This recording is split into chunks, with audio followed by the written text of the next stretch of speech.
You would chase the favourite is on the telephone right now. Good afternoon, Bryan. Well, Matt, how are you going? Well, I'm okay, but you're absolutely flying, aren't you? I mean, it's almost dreams coming true here, the way your career has moved forward so quickly. Yeah, that's it. Look, it's been going from step to step every month. Things have been going great. I couldn't ask for any better now at the minute. I mean, you're now a multiple Grade 1 winning jockey in Ireland with our Conor, and Beneficent's giving you a couple. And in many ways, for me, Beneficent is almost your greatest achievement because, he's owned by such enthusiastic people. But in all reality, Beneficent might not be the best Grade 1 horse of all time. But he's, the fact that you've managed to pull 2 Grade 1s on him says a lot about your ability. Yeah, well, they said the first day he won, the press were saying he was a lucky winner, and even the same the last day, a couple of people were saying that he was lucky because there was the faller in it and he was left in front after Oscarswell made the bad mistake. But he had Oscarswell covered before Oscarswell made the mistake, so he's entitled to have his grade ones beside his name. And Bryan, you're going to have big chances at the Cheltenham Festival this time around. As far as I'm aware, you've only ever ridden one winner in the UK, and of course you haven't had a Cheltenham Festival winner yet. You've got experience at Cheltenham, though. How do you find the track and Cheltenham Festival racing? I love it. Look, I had my first winner in Cheltenham back in October on Action Master. That was my only winner in England, but so it was always a dream to ride a winner at the Cheltenham Festival. So hopefully it can happen this year or in the next couple of years. But it is a great place to be riding, and to be seen riding in them top level races. You get an extra thrill out of it. And you, of course, love your Irish racing. You're based in Ireland. You love winning at Leopardstown, Fairyhouse, places like that where all the big races are run. But to win at Cheltenham for a raiding jockey, I mean, is that still the pinnacle? Would the Punchestown Festival mean more to you? Is Cheltenham the pinnacle? I think Cheltenham would probably mean more to me than anything else, because everybody knows about Cheltenham and it's all broadcast live on TV, and to have a winner at Cheltenham Festival would mean quite a lot to me, yeah. Well, if you want to ask Bryan any question by the time I finish this interview, do email me in studio@theraces.com. Obviously, I've got to start with talking about our Conor, Bryan, which presumably you would put down as your best chance of having a Cheltenham Festival winner. We're having a look at him last time out. Oh, so impressive this day, our Conor. And Bryan, from what I can see, this horse has everything. Travels, jumps well, turn of foot, stays the trip. I can't find anything to fault him yet. Is there anything that you're worried about with him? No, well, he's ticking all the right boxes. He's as you said, he jumps, he travels, he stays, and we always thought on his work at home that he'd be even better on better. I mean, he's interesting because I was saying to Desi not so long ago, when he first ran over the hurdles, I was in the studio and I looked back at his flat form and I thought, well, maybe just the worry would be stamina, but Desi was sort of saying, well, we could have run him over further on the flat. We just never got round to it. And, he clearly gets the trip strongly, which you need to do in a Triumph.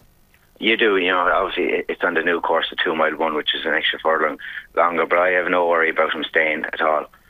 He every day he's won, he's been going further away in the end, you know what I mean?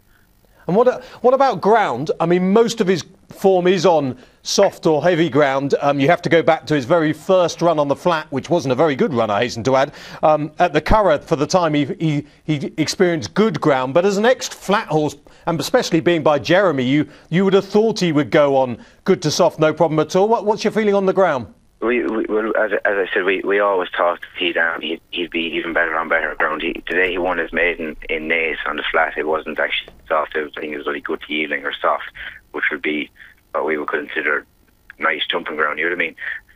So I think the ground will be no bother to him in Cheltenham, and the fact that he jumps so well will be a big help because he won't get bumped around that much, and he won't mind the hustle and bustle either. Are you actually thinking to yourself, Bryan, that he could be even better on better ground? Well, that's what we always thought, that he would always be better on better ground. So hopefully he proves us right now. And his form stands up. I presume you were someone who was quite pleased to see Stockton's Wing win the other day? That's it, yeah.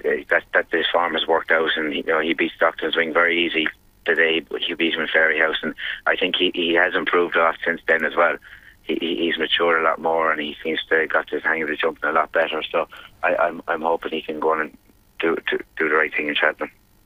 And of your other rides that you might have at Cheltenham, Bryan, what are you most looking forward to?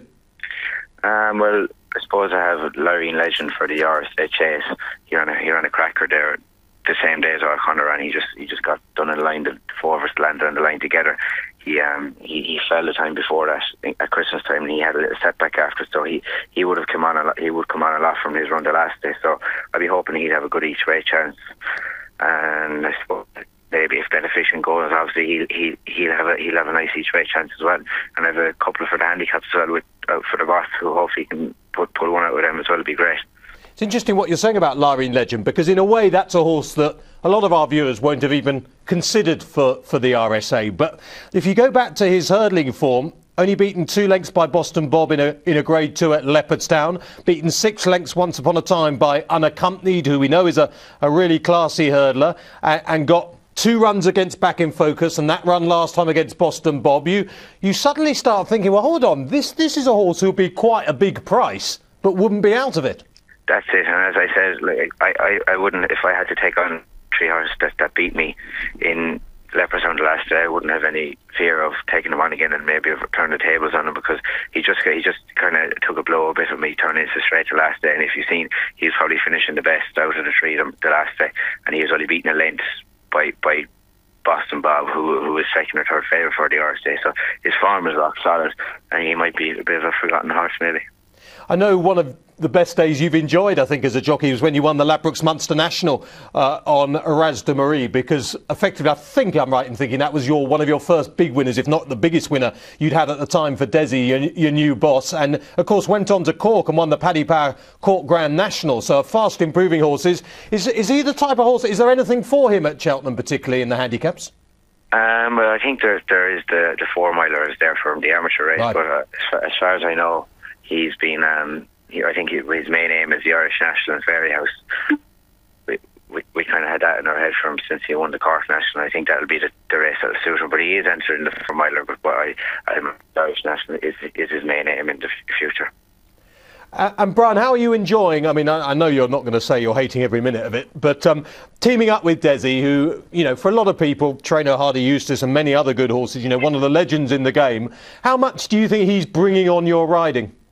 I can't praise him enough. He's been such a tutor to me, and he's taught me so much on race riding and how to talk to owners, and everything there has to do with teaching me. He's done it for me, and he's been so loyal to me from the start. From the very minute I walked in there, he gave me such a good chance, and I've never looked back, and I appreciate it so much for what he's done for me as well. And we know jockeys, even Tony McCoy is still trying to improve his riding, whether it be what he eats and things like that every day of the week. If I was to say to you, right, you're going to have a riding lesson from, say, Mick Fitzgerald this afternoon, who'll be in the studio this afternoon, which area of your riding at the moment would you say to him, look, can we work on this for an hour today? Is there anything particularly that you think you really want to do better, say, within the next 2 years? Well, there is things like that. I suppose maybe I used to have a habit of kind of not sitting quiet on horses when they were jumping. I used to get a bit. If I had seen strides a long way out, I used to kind of go for it instead of sitting and waiting. But to be fair, Desi has kind of taught me how to sit a bit longer now, and just not interfere with the horse too much. So that was something I used to do a lot. But I've been working quite hard on it, and I learned to sit quieter and not to leave them do the jumping. So it's something I've been picking up as been going along. And we had that. I don't know if you ever saw the interview. I'm sure you have better things to do. But I was speaking to Davy Russell the other day, and he was saying, Ruby Walsh, when he's moving, he's in trouble. He's not like Tony McCoy. It's a different style. When he moves, he's in trouble. He tries and sits as still as possible. And is that roughly what you're saying? That getting in many sports, football's the same thing. Patience is half the key. And of course, when you're young and trying to develop quickly, same in TV presenter, you try and probably pack too much into one show or try and get too many words out in one go, a bit like this question. Is that it? Is that a sort of patience thing you're trying to learn? Yeah, I think maybe if you leave the horse do their jump themselves and not interfere, and that's what I was trying to learn to do. I just had a habit maybe of interfering with them too much, but I've been trying a bit harder to work on it now, so hopefully it's paying off. Well, it certainly is paying off because everything's going right, isn't it? I mean, things are really, really going very well. Conor O'Ridian. I pronounced his surname very wrong already, so I apologise. I'm going to call you Conor. I imagine you'll be backing our Conor. He says, can you ask Bryan about the handicap rides at the festival? We've sort of gone to, was there anything else in the handicap, Bryan, that obviously you're not really meant to tell us that you could? Something you've got sneaky in the back of your hand?